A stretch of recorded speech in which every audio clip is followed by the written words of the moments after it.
சென்னை தலைமைச் செயலகத்தில் முதலமைச்சர் மு க ஸ்டாலின் பாரா ஒலிம்பிக் போட்டிகளில் வெற்றி பெற்ற வீரர் மற்றும் வீராங்கனைகளுக்கு பாராட்டு தெரிவித்து உயரிய ஊக்கத்தொகையாக 5 கோடி ரூபாய்க்கான காசோலைகளை வழங்கினார். அவருடன் விளையாட்டுத்துறை அமைச்சர் உதயநிதி உடனிருந்தார்.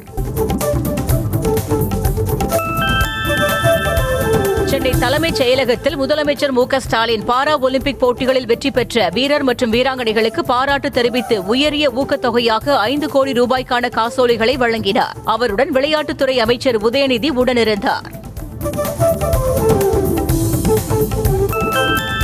தமிழ்நாட்டில் பள்ளிகளுக்கான காலாண்டு விடுமுறை அக்டோபர் 6ஆம் தேதி வரை நீட்டிக்கப்பட்டுள்ளது.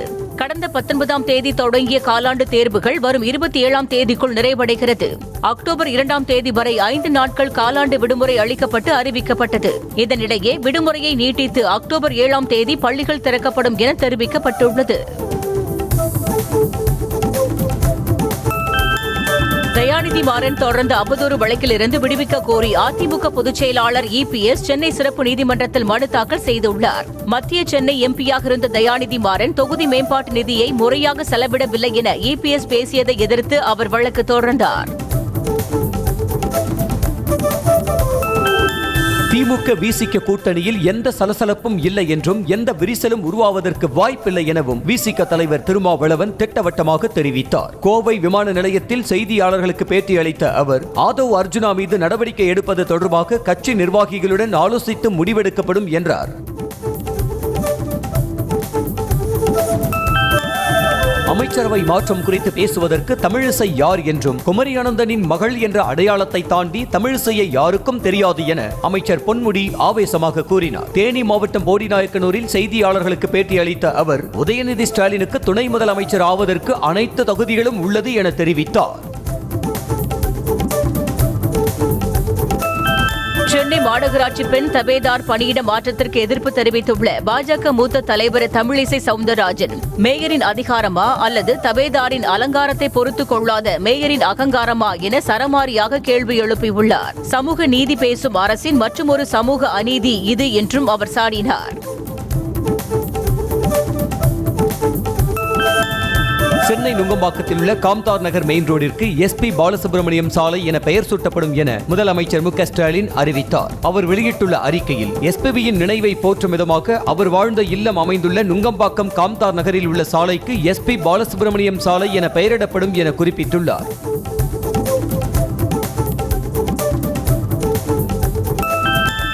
சிறு குறு நிறுவனங்களின் மனுக்கள் மீது விரைந்து தீர்வு காண வேலூர் மற்றும் தூத்துக்குடியில் புதிதாக 2 சிறு குறு நிறுவன வசதிக்காக மன்றங்களை தமிழ்நாடு அரசு அமைத்துள்ளது. இதன் மூலம் சிறு குறு நிறுவனங்களுக்கான நிலுவைத் தொகையை துரிதமாக பெற்றுத்தர நடவடிக்கை மேற்கொள்ளப்பட்டுள்ளதாக தெரிவிக்கப்பட்டுள்ளது.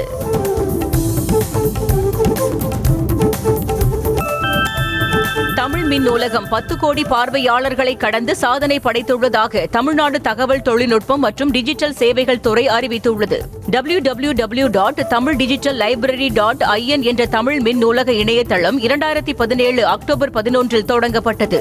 2021 மே மாதத்தில் 1.5 கோடி பார்வைகளையும் 2024 ஜனவரியில் 6.5 கோடி பார்வைகளையும் பெற்றிருந்த தமிழ் மின் நூலகம் குறுகிய காலத்தில் 10 கோடி பார்வைகளை கடந்து சாதனை படைத்துள்ளது. பள்ளி வளாகங்கள் அருகே புகையிலை பொருட்கள் விற்பதை நாடு முழுவதும் தடை செய்ய வேண்டும் என்றும் அது தொடர்பாக சட்டத்தில் திருத்தங்கள் கொண்டு வருவது பற்றி மத்திய அரசு பதிலளிக்க வேண்டும் என்றும் உயர்நீதிமன்ற மதுரை கிளை உத்தரவிட்டுள்ளது. குட்கா கூல்லிப் தயாரிப்பு நிறுவனங்களுக்கு மேலும் பல கட்டுப்பாடுகளை விதிக்க வேண்டும் எனவும் நீதிமன்றம் ஆணையிட்டது. தமிழ்நாட்டில் நிதி நெருக்கடியால் அனைத்து நிலை ஆசிரியர் நியமனங்களும் நிறுத்தி வைக்கப்பட்டிருப்பதாக வெளியான செய்தி குறித்து கேள்வி எழுப்பியுள்ள பாமக தலைவர் அன்புமணி மாணவர்கள் நலன் கருதி ஆசிரியர்களை விரைவாக நியமிக்க வேண்டும் என வலியுறுத்தியுள்ளார். பள்ளிக்கல்வித்துறைக்கு ஆண்டுக்கு 1 லட்சம் கோடி ஒதுக்கவும் அவர் கேட்டுக் கொண்டார். தமிழகத்தில் அடுத்த 2 நாட்களுக்கு சில இடங்களில் அதிகபட்ச வெப்பநிலை இயல்பை விட 2 முதல் 4 டிகிரி செல்சியஸ் அதிகமாக இருக்கக்கூடும் என சென்னை வானிலை ஆய்வு மையம் தெரிவித்துள்ளது. அதிக வெப்பநிலை மற்றும் அதிக ஈரப்பதம் இருக்கும் போது அசௌகரியம் ஏற்படலாம் என்றும் தெரிவிக்கப்பட்டுள்ளது.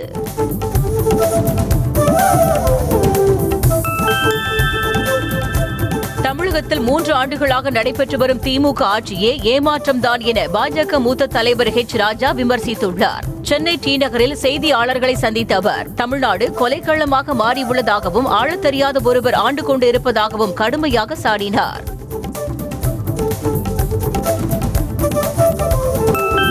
விருதுநகர் மாவட்டம் சிவகாசி அருகே பட்டாசு குடோனில் பயங்கர தீ விபத்து ஏற்பட்டது. கிழக்கு காவல் நிலையம் அருகே உள்ள மேட்டூர் டிரான்ஸ்போர்ட்டில் பட்டாசுகள் இறக்கி வைக்கப்பட்ட குடோனில் ஏற்பட்ட தீ விபத்தால் பட்டாசுகள் வெடித்து சிதறின. இதையடுத்து தீயானது மளமளவென பரவியது.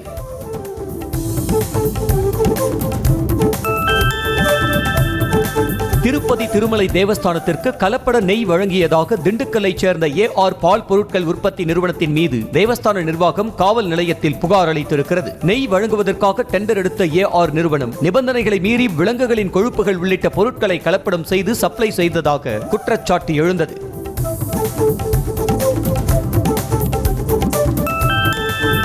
ஜம்மு காஷ்மீர் சட்டமன்ற தேர்தலின் முதற்கட்ட வாக்குப்பதிவு 26 தொகுதிகளில் நிறைவு பெற்றது. யூனியன் பிரதேசமான ஜம்மு காஷ்மீரின் 90 சட்டமன்ற தொகுதிகளுக்கும் 3 கட்டமாக தேர்தல் நடைபெறும் நிலையில் ரியாசி, ரஜௌரி, பூஞ்ச், காஷ்மீர் பகுதியில் உள்ள ஸ்ரீநகர், புத்காம், கந்தர்பால் ஆகிய 6 மாவட்டங்களின் 26 பேரவை தொகுதிகளுக்கு அமைதியான முறையில் வாக்குப்பதிவு நடந்து முடிந்தது.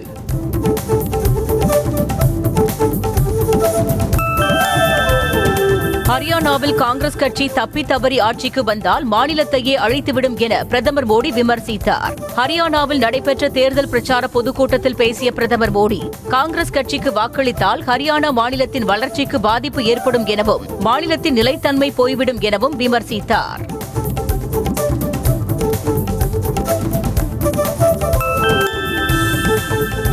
மத்திய பாஜக கூட்டணி அரசு அதானி, அம்பானி ஆகிய 2 தொழிலதிபர்களுக்காக மட்டுமே இயங்கி வருவதாக ஜம்மு காஷ்மீர் சட்டமன்ற தேர்தல் பிரச்சார கூட்டத்தில் ராகுல் காந்தி குற்றம் சாட்டினார். மேலும் ஜம்மு காஷ்மீருக்கு மாநில அந்தஸ்தை மீட்டெடுப்பது தங்களின் உரிமை என்றும் தெரிவித்த ராகுல் காந்தி, அதற்காக மத்திய பாஜக அரசுக்கு கடுமையான அழுத்தம் கொடுப்போம் என்றும் தெரிவித்தார்.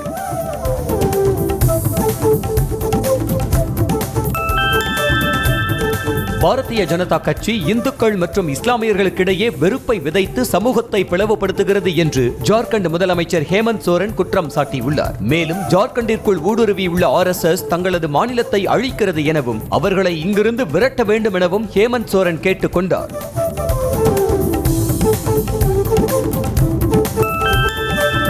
இந்திய பங்குச்சந்தை குறியீடான நிப்டி மற்றும் சென்செக்ஸ் இன்று வரலாறு காணாத உச்சத்தை எட்டியது. வர்த்தக நேர முடிவில் சென்செக்ஸ் 255 புள்ளிகள் உயர்ந்து 85,169 புள்ளிகளையும், நிப்டி 63 புள்ளிகள் உயர்ந்து 26,004 புள்ளிகள் என்ற புதிய உச்சத்தை எட்டியது. பங்குச்சந்தைகள் தொடர்ச்சியாக ஏற்றம் கண்டு வருவதால் முதலீட்டாளர்கள் மகிழ்ச்சியடைந்தனர்.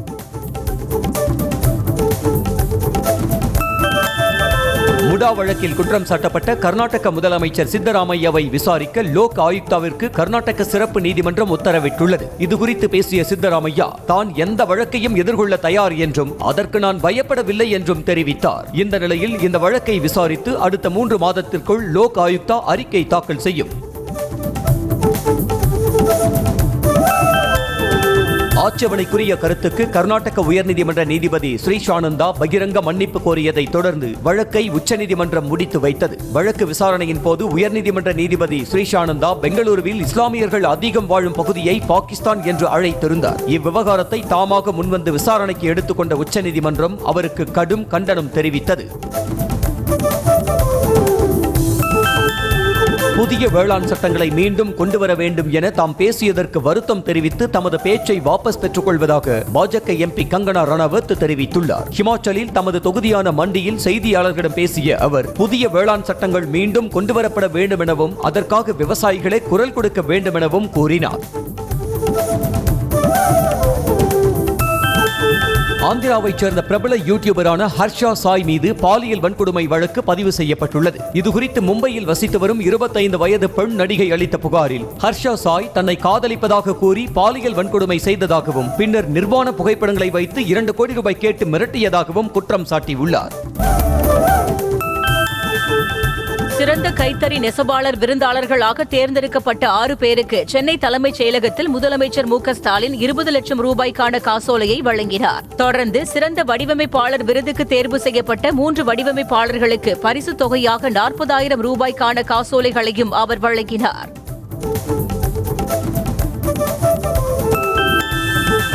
ஆளுநர் RN ரவி தொடர்ந்து அரசியலமைப்பு சட்டத்திற்கு எதிராக பேசி வருவதாக சபாநாயகர் அப்பாவு குற்றம் சாட்டியுள்ளார். திருநெல்வேலி மாவட்டம் ராதாபுரம் கால்வாய்க்கு சபாநாயகர் தண்ணீரை திறந்து வைத்தார். பின்னர் செய்தியாளர்களிடம் பேசிய அவர், ஆளுநர் கோட்சே பார்வையில் இருப்பதால் அரசியலமைப்புக்கு எதிராக பேசி வருவதாக கூறினார்.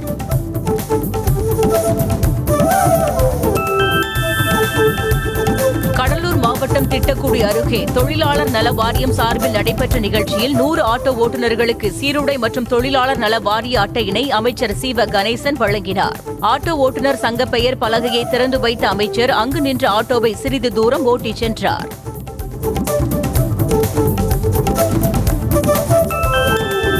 தொழிற்சாலைகள் நிறைந்து காணப்படும் ஸ்ரீபெரும்புதூர் மற்றும் அதன் சுற்றுவட்டார பகுதிகளில் சுற்றுச்சூழல் கண்காணிப்புக்கென தனிக்குழு அமைக்கப்படும் என அமைச்சர் மெய்யநாதன் உறுதியளித்துள்ளார். தனியார் கல்லூரி ஒன்றில் நடைபெற்ற நிகழ்ச்சியில் கலந்து கொண்ட பின் செய்தியாளர்களிடம் பேசிய அமைச்சர், நீர்நிலைகள் மாசடைவதை தவிர்க்க நடவடிக்கை எடுக்கப்படும் என்றார்.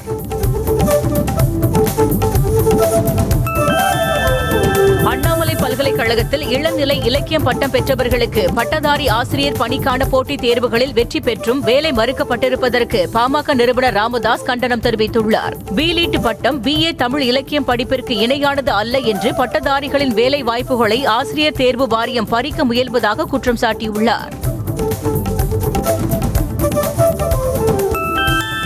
தஞ்சை டபீர்குளம் பகுதியில் ஆய்வு செய்த மேயர் தான் சொல்வதை கேட்காமல் செல்போன் பேசியபடி வேலை செய்த அதிகாரி மீது கடுப்பாகி அவரது செல்போனை பிடுங்கி வைத்துக் கொண்டு கண்டித்த நிகழ்வு அரங்கேறியது. 11வது வார்டில் ஆய்வு மேற்கொண்ட மேயர் சன் ராமநாதன் துணை பொறியாளர் ராஜேஸ்வரி தான் சொல்வதை காதில் வாங்காமல் செல்போனில் பேசிக் கொண்டிருப்பதை கண்டு கோபமடைந்தார்.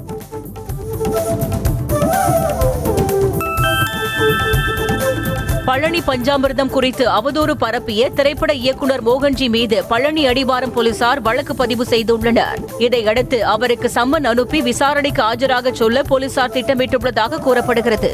ஏற்கனவே இதே புகாரில் மோகன்ஜி கைது செய்யப்பட்டது குறிப்பிடத்தக்கது. கோவை மாநகராட்சி மன்ற கூட்டத்திலிருந்து சஸ்பெண்ட் செய்யப்பட்டதை எதிர்த்து அதிமுக கவுன்சிலர் பிரபாகரன் தாக்கல் செய்த மனுவுக்கு பதிலளிக்க கோவை மேயருக்கு சென்னை உயர்நீதிமன்றம் உத்தரவிட்டுள்ளது. கடந்த 13ஆம் தேதி நடைபெற்ற மாமன்ற கூட்டத்திலிருந்து வெளியேற்றப்பட்ட கவுன்சிலர் பிரபாகரன் அடுத்த 3 கூட்டங்களுக்கு சஸ்பெண்ட் செய்து கோவை மேயர் உத்தரவிட்டிருந்தார்.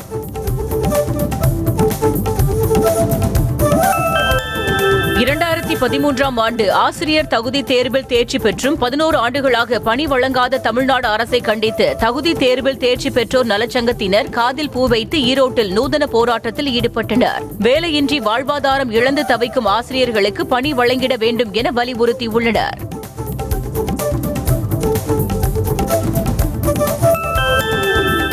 திண்டுக்கல் அருகே முன்பகை காரணமாக ரவுடி ஒருவர் பட்டப்பகலில் வெட்டி படுகொலை செய்யப்பட்ட சம்பவம் பரபரப்பை ஏற்படுத்தியது.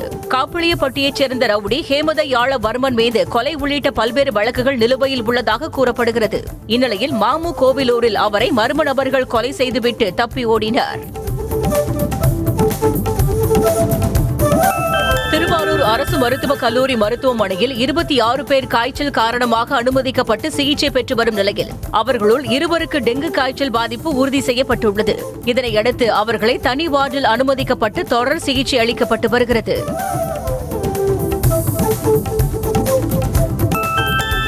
ஈரோடு மாவட்ட அரசு தலைமை மருத்துவமனையில் காய்ச்சல் காரணமாக அனுமதிக்கப்பட்ட நோயாளிகளில் 3 பேருக்கு டெங்கு பாதிப்பு உறுதியாகியுள்ள நிலையில் சிறப்பு வார்டுகள் அமைக்காமல் காய்ச்சலுக்கான வார்டிலேயே சிகிச்சைகள் தொடர்வதாக புகார் எழுந்துள்ளது. எனவே மருத்துவமனையில் டெங்கு பாதித்தவர்களுக்கு தனி வார்டு அமைத்து தீவிர சிகிச்சை அளிக்க கோரிக்கை எழுந்துள்ளது. கள்ளக்குறிச்சி மாவட்டம் கனியாமூர் பள்ளியில் மர்மமான முறையில் உயிரிழந்த மாணவி ஸ்ரீமதியின் தாய் மாமனை சென்னையில் வைத்து சிறப்பு புலனாய்வு போலீசார் கைது செய்தனர். மாணவி மரணத்திற்கு நீதி கேட்டு நடந்த போராட்டத்தில் கலவரம் வெடித்தது தொடர்பாக சிறப்பு புலனாய்வு குழு ஸ்ரீமதியின் தாய்மாமன் செந்தில்குமாரை விசாரணைக்கு ஆஜராக சம்மன் அனுப்பியும் ஆஜராகாததாக கூறப்படுகிறது. சென்னையை அடுத்த செம்பரம்பாக்கம் பகுதியில் உள்ள EVP பிலிம் சிட்டியில் பிக் பாஸ் நிகழ்ச்சிக்கான செட் அமைக்கும் பணியின் போது 20 அடி உயரத்திலிருந்து வடமாநில தொழிலாளி கீழே விழுந்ததில் காயமடைந்தார். பிக் பாஸ் தமிழ் 8வது சீசன் நிகழ்ச்சிக்காக செட் அமைக்கும் பணியில் காயமடைந்த சாயன்கான் என்ற இந்த தொழிலாளிக்கு கை மற்றும் இடுப்பில் எலும்பு முறிவு ஏற்பட்டதாக தெரிகிறது. கள்ளக்குறிச்சி மாவட்டம் திம்மச்சூர் ஊராட்சி ஒன்றிய தொடக்கப்பள்ளி கழிவறையை மாணவிகள் சுத்தம் செய்த வீடியோ வெளியான நிலையில் மாவட்ட கல்வி அலுவலர் விளக்கம் அளித்துள்ளார். கழிவறையில் தண்ணீர் தேங்கியிருந்ததை தகவல் தெரிவிக்காமல் மாணவிகளே வெளியேற்றியதாகவும் இது தொடர்பாக தலைமை ஆசிரியரிடம் விளக்கம் கோரப்பட்டு துறை ரீதியான நடவடிக்கை எடுக்கப்படும் என்றும் தெரிவிக்கப்பட்டது. சென்னை பச்சையப்பன் கல்லூரியில் மாணவர் அமைப்பினருக்கும் ஆசிரியர்களுக்கும் இடையே தள்ளுமுள்ளு ஏற்பட்டதால் பரபரப்பு ஏற்பட்டது. கல்லூரிக்கு எதிராக போராட்டம் நடத்திய மாணவர்களை கல்லூரிக்குள் அனுமதிக்காமல் பெற்றோரை அழைத்து வர கூறியதாக தெரிகிறது. இது தொடர்பாக SFI-ஐ சேர்ந்த அருண் என்பவர் கல்லூரி நிர்வாகத்தினரை சந்திக்க முயன்றதால் அவரை ஆசிரியர்கள் தடுத்து நிறுத்தி வாக்குவாதத்தில் ஈடுபட்டனர்.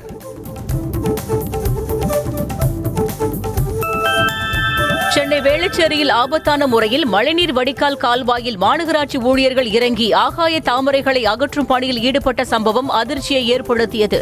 வேளச்சேரி ரிங் சாலை அருகே மழைநீர் கால்வாயில் எந்தவித பாதுகாப்பு உபகரணங்களும் இன்றி ஆபத்தான முறையில் ஊழியர்கள் வேலை பார்த்து வருகின்றனர். சென்னை புது வண்ணாரப்பேட்டையில் உள்ள பிரபல உணவகத்தில் வாங்கிய பன்னீர் பட்டர் மசாலா உணவில் கரப்பான் பூச்சி இறந்து கிடந்ததால் வாடிக்கையாளர் அதிர்ச்சியடைந்தார். பாரிஜாதா உணவகத்தில் தாங்களைச் சேர்ந்த மகேஷ் என்பவர் பன்னீர் பட்டர் மசாலாவில் கரப்பான் பூச்சி கிடந்தது பற்றி உணவக ஊழியர்களிடம் கேட்டபோது அவர்கள் முன்னுக்கு பின் முரணாக பதிலளித்ததாக கூறப்படுகிறது.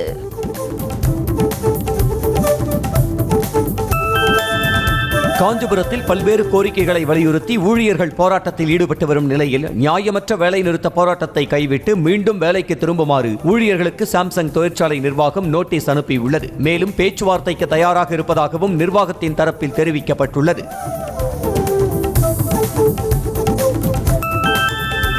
கரூர் மாநகராட்சியில் ஆக்கிரமிப்பை அகற்ற வந்த அதிகாரியிடம் போனில் பேசி திமுக மேயர் திருப்பி அனுப்பியதாக எழுந்த குற்றச்சாட்டினை மேயர் கவிதா கணேசன் மறுத்துள்ளார். முன்னதாக திமுக நிர்வாகி கார்த்திக் ஆக்கிரமிப்பை அகற்ற வந்த அதிகாரிகளிடம் போனில் மாநகராட்சி மேயர் பேசுவதாக கூறி செல்போனை கொடுத்துள்ளார். செல்போனை வாங்கி பேசிய அதிகாரியோ ஆக்கிரமிப்பை அகற்ற முடியாமல் அங்கிருந்து சென்றது சர்ச்சையானது. கரூர் மாவட்ட மகாதானபுரத்தில் ஒன்றை முந்திச் சென்ற தனியார் பேருந்துகள் மோதி விபத்துக்குள்ளானதில் 10க்கும் மேற்பட்டோர் காயமடைந்தனர். 100க்கும் மேற்பட்டோர் பேருந்துக்காக காத்திருந்த நிலையில் மேகலா என்ற பேருந்து வந்து பயணிகள் ஏறினர். அதனைத் தொடர்ந்து வந்த VVP பேருந்து மேகலா பேருந்தை முந்திச் செல்ல முயன்று அதன் மீது மோதி விபத்தை ஏற்படுத்தியது. புதுக்கோட்டை மாவட்டம் நமனசமுத்திரம் அருகே காருக்குள் இருந்து ஒரே குடும்பத்தைச் சேர்ந்த 5 பேர் சடலங்களாக மீட்கப்பட்டனர். திருச்சி ராமேஸ்வரம் தேசிய நெடுஞ்சாலை ஓரத்தில் நின்று கொண்டிருந்த காரில் இருந்து நீண்ட நேரமாக யாரும் வெளியே வராததால் அப்பகுதி மக்கள் போலீசுக்கு தகவல் தெரிவித்தனர். அங்கு வந்த போலீசார் காரில் இருந்த சடலங்களை மீட்டு விசாரணையை தொடங்கினர். தஞ்சாவூர் மாவட்டம் திருநாகேஸ்வரத்தில் பழைய இரும்பு கடையில் ஏற்பட்ட தீ விபத்தில் 100 அடிக்கு மேல் கரும் புகையுடன் தீ கொழுந்து விட்டு எரிந்தது. ராஜ்குமார் என்பவருக்கு சொந்தமான பழைய இரும்பு மற்றும் பிளாஸ்டிக் பொருட்கள் கடையில் காலையில் தீ பிடித்தது. தீ மளமளவென பரவி கடையில் இருந்த பொருட்களில் பற்றியதில் தீயுடன் கரும் புகை 100 அடிக்கு மேல் எழுந்தது. திருவள்ளூர் மாவட்டம் திருத்தணி அருகே ஆந்திராவிலிருந்து மினி வேனில் கடத்தி வரப்பட்ட 20 லட்சம் ரூபாய் மதிப்பிலான 2 டன் செம்மர கட்டைகள் பறிமுதல் செய்யப்பட்டு இருவரை போலீசார் கைது செய்தனர். முருக்கம்பட்டு பகுதியில் ஆந்திரா பதிவெண் கொண்ட மினி வேனை வழிமறித்து போலீசார் சோதனை செய்ததில் 2 டன் எடை உள்ள 17 செம்மர கட்டைகள் கடத்தி வந்ததை கண்டுபிடித்தனர். கள்ளக்குறிச்சி மாவட்டம் புத்திராம்பட்டு கிராமத்தில் கோவில் உண்டியல் மற்றும் சுவாமி சிலையை உடைத்த மர்ம நபர்கள் குறித்து காவல்துறை விசாரணை மேற்கொண்டு வருகிறது. முனியப்பர் கோவில் உண்டியலை மர்ம நபர்கள் உடைத்து அதிலிருந்த பணத்தை திருடிச் சென்றதோடு அருகில் இருந்த சாமி சிலைகளை உடைத்து சேதப்படுத்தியது பொதுமக்களிடையே அதிர்ச்சியை ஏற்படுத்தியுள்ளது.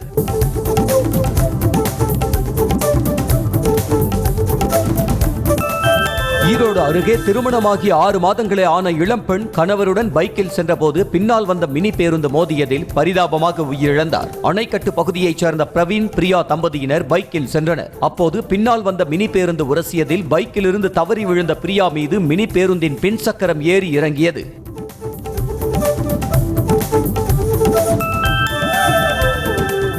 கிருஷ்ணகிரி மாவட்டம் ஒசூர் அருகே கால்வாய்களை தூர்வாரி முறையாக நீர் திறக்க வலியுறுத்தி நீர்ப்பாசனத்துறையை கண்டித்து விவசாயிகள் ஆர்ப்பாட்டத்தில் ஈடுபட்டனர். மேலும் கடைமடை பகுதிகளுக்கு அணையிலிருந்து நீர் திறந்துவிடப்பட்டுள்ள நிலையில் அருகில் உள்ள ஏரிகளையும் நிரப்ப வேண்டும் என கோரிக்கை விடுத்துள்ளனர்.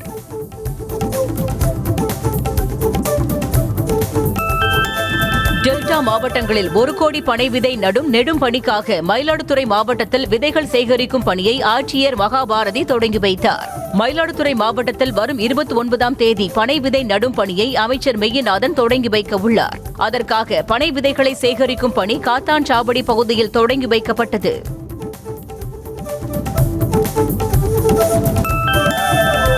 சிவகங்கை மாவட்டம் கோவிலூர் கிராமத்தில் இயங்கி வரும் அரசு உயர்நிலைப் பள்ளியில் போதிய வகுப்பறைகள் இல்லாததால் மாணவர்கள் மரத்தடியில் அமர்ந்து கல்வி பயின்று வருகின்றனர். மேலும் பள்ளிக்கு வெளியே சாலையில் வேகத்தடை இல்லாததால் மாணவர்கள் ஆபத்தான முறையில் சாலையை கடந்து செல்லும் நிலையில் வேகத்தடை அமைத்து தர பெற்றோர் கோரிக்கை வைத்துள்ளனர். நாமக்கல் மாவட்டம் பள்ளிப்பாளையத்தில் சிதிலமடைந்து கிடக்கும் அரசு பள்ளியை சீரமைக்க பொதுமக்கள் கோரிக்கை விடுத்துள்ளனர். இந்த அரசு ஆண்கள் பள்ளியில் உள்ள வகுப்பறையின் நுழைவு வாயில் மேற்கூரை இடிந்து விழும் அபாயத்தில் உள்ளதால் மாணவர்கள் அச்சத்தில் உள்ளனர்.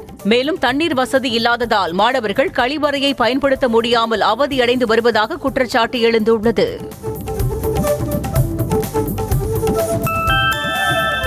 கள்ளக்குறிச்சி மாவட்டம் மல்லாபுரம் கிராமத்தில் அரசு தொகுப்பு வீடுகள் சேதமடைந்து காணப்படுவதால் மக்கள் வேதனை அடைந்துள்ளனர். இந்திரா நினைவு குடியிருப்பு திட்டத்தின் கீழ் 30 ஆண்டுகளுக்கு முன்பு கட்டப்பட்ட தொகுப்பு வீடுகளில் குடியிருந்து வரும் மக்கள் அச்சத்துடனேயே வீட்டில் வசித்து வருவதாக தெரிவித்துள்ளனர். கள்ளக்குறிச்சி மாவட்டம் விபி அகரம் கிராமத்தில் கட்டி முடிக்கப்பட்டு ஓராண்டு ஆன பின்பும் திறக்கப்படாமல் உள்ள கிராம செயலக கட்டடத்தை விரைந்து திறந்து பயன்பாட்டிற்கு கொண்டுவர அதிகாரிகள் நடவடிக்கை எடுக்க வேண்டும் என்ற கோரிக்கை எழுந்துள்ளது. இந்த கட்டடத்தில் இரவு நேரங்களில் மர்ம நபர்கள் சென்று அத்துமீறுவதாகவும் மக்கள் குற்றம் சாட்டுகின்றனர்.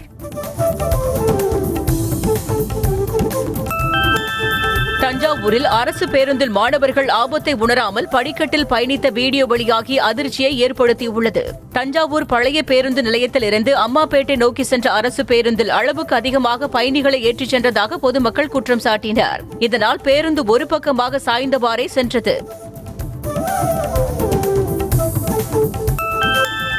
தஞ்சாவூர் மாவட்டம் பாபநாசம் அருகே பயணிகள் நிழற்குடையின் சிமெண்ட் காரைகள் பெயர்ந்தும் மின்சார வயர்கள் அருந்தும் காணப்படுவது பயணிகளை அச்சத்தில் ஆழ்த்தியுள்ளது. பண்டாரவாடை பேருந்து நிறுத்தத்தில் பல ஆண்டுகளுக்கு முன்பு கட்டப்பட்ட பயணிகள் நிழற்குடை சிதிலமடைந்து காணப்படுவதால் பெரும் விபத்து ஏற்படும் முன்னர் இதனை சீரமைத்து தர வேண்டும் என்ற கோரிக்கை எழுந்துள்ளது.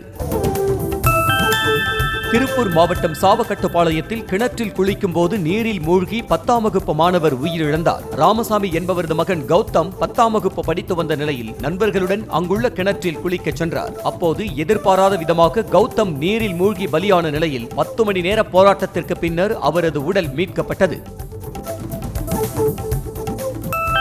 கோவை மாவட்டம் வால்பாறை பகுதியில் சுற்றுலா பயணிகள் சிலர் நோ பார்க்கிங்கில் வாகனத்தை நிறுத்தி இடையூறு ஏற்படுத்துவதாக புகார் எழுந்த நிலையில் போலீசார் 6 பேரை கைது செய்தனர். TN42 AK 9450 என்ற நம்பர் பிளேட் கொண்ட பொலிரோ வாகனத்தை எடுக்க மறுத்து தாங்கள் பாஜகவில் இருப்பதாக கூறி போலீசை மிரட்டியதாக கூறப்படுகிறது. சென்னையை அடுத்த திருப்போரூர் அருகே ஆக்கிரமிப்புகளை அகற்ற எதிர்ப்பு தெரிவித்து ஒருவர் தீக்குளிக்க முயன்றதால் பரபரப்பு ஏற்பட்டது.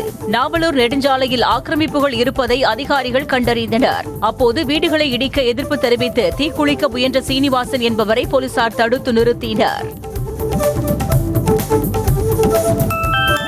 சென்னை உயர்நீதிமன்ற மதுரை கிளையின் உத்தரவை அடுத்து கொடைக்கானலில் உள்ள ஆக்கிரமிப்புகளை அகற்றும் பணி நடைபெற்றது. ஏரி சாலை பகுதிகளில் சாலையை ஆக்கிரமித்து வைக்கப்பட்டிருந்த கடைகள், கட்டுமானங்கள் உள்ளிட்டவை JCB இயந்திரம் கொண்டு இடித்து அகற்றப்பட்டன. அப்போது வியாபாரிகள் அதிகாரிகளுடன் வாக்குவாதத்தில் ஈடுபட்டனர்.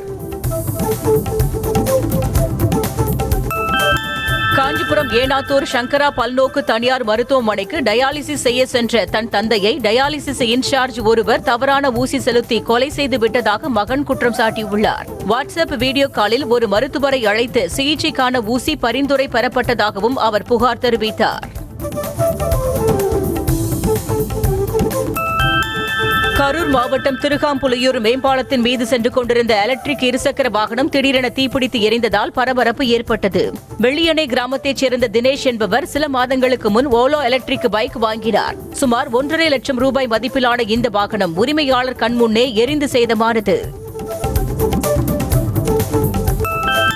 நாகப்பட்டினத்தில் பணியாற்றி வரும் தூய்மை பணியாளர்கள் தங்களுக்கு முறையாக ஊதியம் வழங்கப்படவில்லை என கூறியும் PF, ESI உள்ளிட்ட பலன்களை வழங்கவில்லை என தெரிவித்தும் காத்திருப்பு போராட்டத்தில் ஈடுபட்டனர். சரம் என்ற நிறுவனத்தின் கீழ் பணியாற்றி வரும் தங்களுக்கு முறையான ஊதியத்தை வழங்காமல் இழுத்தடிப்பதாக வேதனை தெரிவித்தனர். நீலகிரி மாவட்டம் கோத்தகிரி அருகே உள்ள மிளித்தேன் பகுதியில் நாயை வேட்டையாட குடியிருப்புக்குள் உலா வந்த கருஞ்சிறுத்தையின் சிசிடிவி காட்சி வெளியாகியுள்ளது. கருஞ்சிறுத்தையின் நடமாட்டத்தை அறிந்த மக்கள் அச்சத்தில் இருக்கும் நிலையில் வனத்துறையினர் விரைந்து கருஞ்சிறுத்தையை பிடிக்க வேண்டும் என்ற கோரிக்கை எழுந்துள்ளது. நாமக்கல் மாவட்டம் புதுச்சத்திரத்தில் டாஸ்மாக் கடையின் அருகே அமைந்துள்ள பாரில் அதிகாலை முதலே படுஜோராக மது விற்பனை நடைபெற்று வரும் நிலையில் 500 மீட்டர் தொலைவில் காவல் நிலையம் இருந்தும் போலீசார் கண்டும் காணாமல் இருப்பதாக குற்றச்சாட்டு எழுந்துள்ளது. கூலி தொழிலாளிகள் பலரும் காலையிலேயே குடித்துவிட்டு வேலைக்கு செல்வதில்லை என அவர்களது குடும்பத்தினர் வேதனை தெரிவித்தனர்.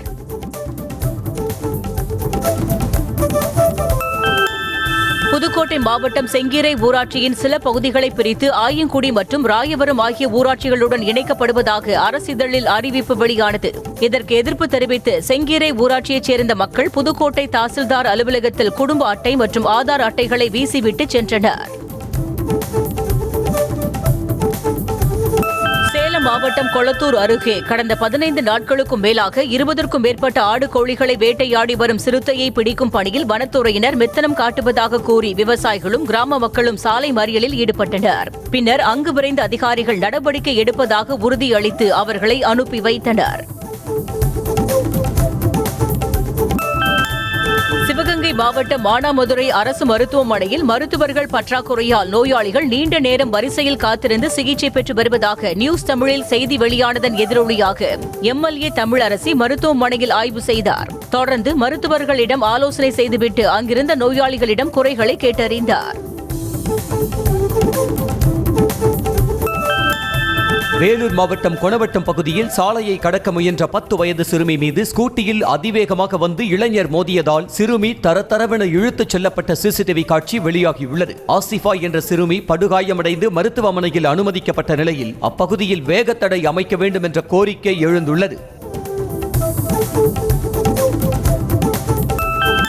தஞ்சாவூர் மாவட்டம் கும்பகோணம் மேம்பாலம் இறக்கம் பகுதியில் உள்ள பேக்கரி கடை மாடியில் பதுக்கி வைக்கப்பட்டிருந்த 2 லட்சம் ரூபாய் மதிப்பிலான புகையிலை பொருட்களை கலால் மற்றும் உணவு பாதுகாப்பு துறையினர் பறிமுதல் செய்தனர். திமுக பிரமுகர் கார்த்திகேயனுக்கு சொந்தமான பேக்கரியில் புகையிலை பொருட்கள் கைப்பற்றப்பட்டதை தொடர்ந்து பிற கடைகளிலும் சோதனை நடத்தப்பட்டது.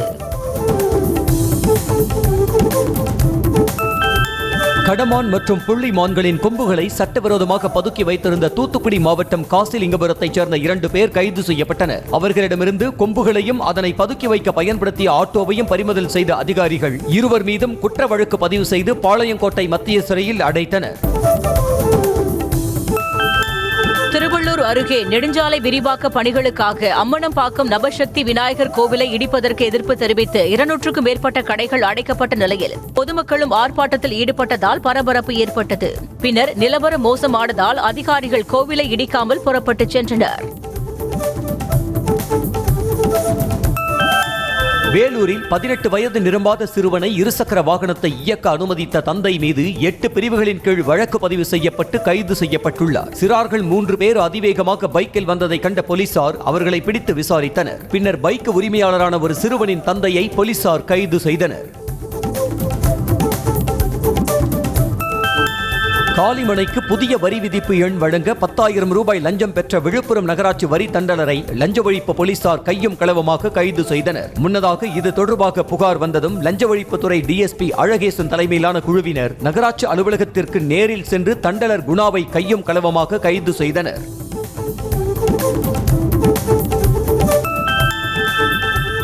திருவள்ளூர் மாவட்டம் பூந்தமல்லி நகராட்சியில் சிலரால் வளர்க்கப்படும் கால்நடைகளால் பொதுமக்களுக்கு இடையூறு ஏற்பட்டு வருவதாக குற்றச்சாட்டு எழுந்திருக்கிறது. ரைட்டர்ஸ் தெருவில் கால்நடை வளர்ப்பில் ஈடுபட்டுள்ள சிலர் கால்நடைகளை முறையாக பராமரிக்காமல் சாலையில் திரிய விடுவதாக புகார் எழுந்துள்ளது.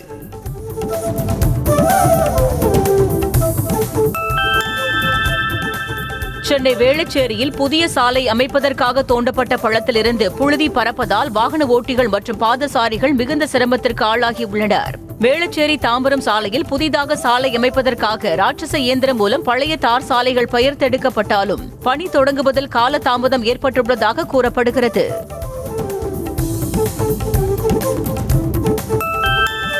சென்னை IIT வளாகத்தில் உள்ள பள்ளிகளில் பயிலும் மாணவர்களை அவர்களுடைய பெற்றோர்கள் சென்று விடுவதற்கும் அழைத்து வருவதற்குமான இருசக்கர வாகன போக்குவரத்தை தடை செய்ததை மறுபரிசீலனை செய்ய மக்களவை உறுப்பினர் தமிழச்சி தங்கப்பாண்டியன் கோரிக்கை விடுத்துள்ளார். இது தொடர்பாக IIT இயக்குனர் காமகோட்டியை நேரில் சந்தித்து தனது கோரிக்கையை ஏற்குமாறு அவர் வலியுறுத்தினார்.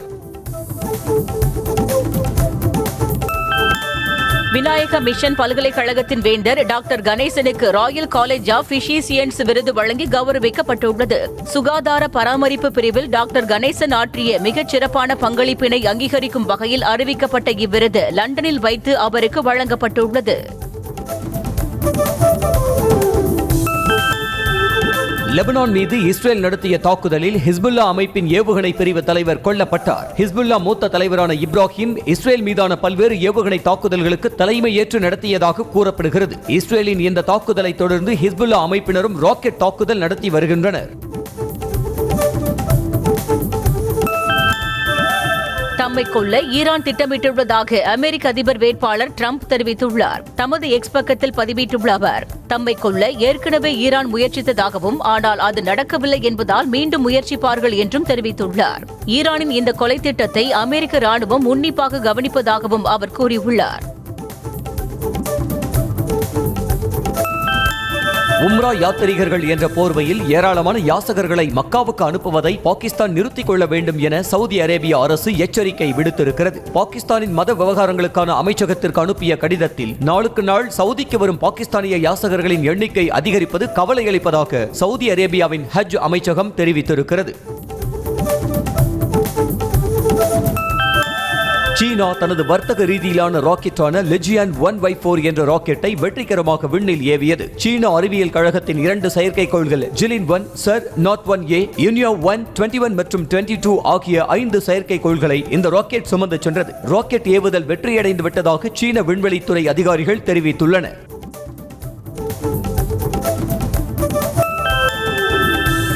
உலக பணக்காரர்கள் பட்டியலில் முதல் இடத்தில் உள்ள எலான் மஸ்க் மற்றும் இத்தாலி பிரதமர் ஜார்ஜியா மெலோனி ஆகியோர் ஒன்றாக உணவருந்தும் போது எடுத்துக்கொண்ட புகைப்படம் வெளியாகி இருவரும் டேட்டிங்கில் இருக்கிறார்களா என்று இணையத்தில் விவாதங்கள் எழுந்தது. இதற்கு பதிலளித்துள்ள எலான் மஸ்க், நாங்கள் இருவரும் டேட்டிங் செய்யவில்லை என்று விவாதங்களுக்கு முற்றுப்புள்ளி வைத்தார்.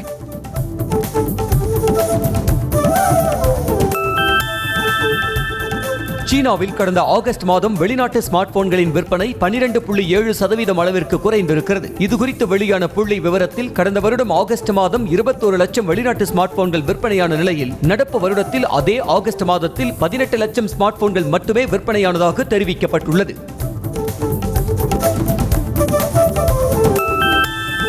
ICC டெஸ்ட் தரவரிசையில் அஸ்வின் 871 புள்ளிகளுடன் தொடர்ந்து முதலிடத்தில் நீடிக்கிறார். சர்வதேச கிரிக்கெட் கவுன்சில் டெஸ்ட் பந்துவீச்சாளர்கள் பேட்ஸ்மேன்கள் தரவரிசை பட்டியலை வெளியிட்டுள்ளது. பந்துவீச்சில் பும்ரா 854 புள்ளிகளுடன் 2வது இடத்தில் உள்ளார். பேட்ஸ்மேன்கள் தரவரிசையில் இந்திய வீரர்கள் ஜெய்ஸ்வால் 5வது இடத்திலும் ரிஷப் பந்த் 6வது இடத்திலும் உள்ளனர்.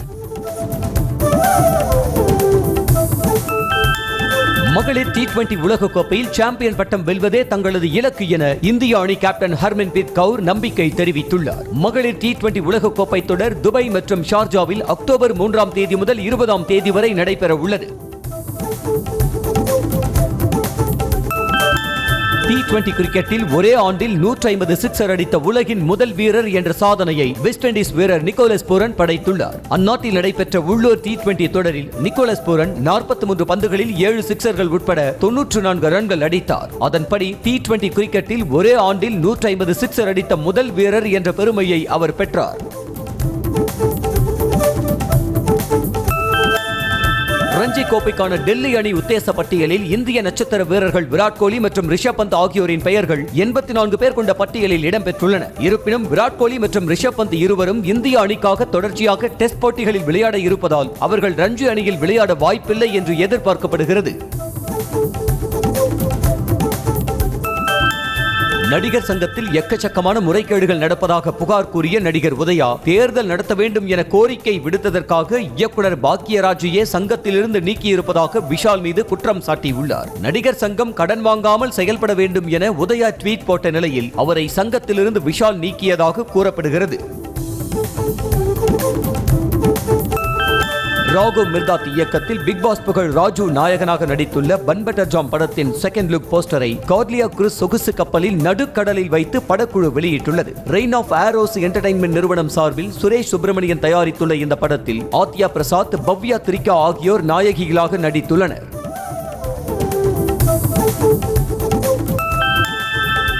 அறிமுக இயக்குனர் KG பாலசுப்ரமணி இயக்கத்தில் ஜீவா நடித்துள்ள த்ரில்லர் படமான பிளாக் படத்தின் ட்ரெய்லர் வெளியானது. இதில் பிரியா பவானி சங்கர் கதாநாயகியாகவும் நடித்துள்ளார். மேலும் இப்படத்திற்கு சாம் CS இசையமைத்துள்ளார். நடிகர் அஜித்குமார் கடந்த ஜூலை மாதம் துபாயில் விலை உயர்ந்த ஃபெராரி காரை வாங்கியதை தொடர்ந்து தற்போது அவரை கௌரவிக்கும் விதமாக ஃபெராரி கையுறைகள் பரிசாக வழங்கப்பட்டது. நடிப்பு மட்டுமல்லாமல் கார் மற்றும் பைக் ரேசிங்கில் மிகப்பெரிய அளவில் ஆர்வம் காட்டும் அஜித் நீண்ட இடைவேளைக்கு பிறகு மீண்டும் ரேஸ் டிராக்கில் களமிறங்க போவதாக வெளியான செய்தி ரசிகர்களிடையே மகிழ்ச்சியை ஏற்படுத்தியுள்ளது. விஜய் ஆண்டனி நடித்துள்ள ஹிட்லர் படத்தின் ஸ்னீக் பீக் வீடியோ வெளியாகியுள்ளது. இதில் ரியா சுமன் நாயகியாக நடித்துள்ளார். இப்படத்திற்கு விவேக் மெர்வின் இசையமைத்துள்ளனர். மேலும் இத்திரைப்படம் வரும் 27ஆம் தேதி திரையரங்குகளில் வெளியாக உள்ளது.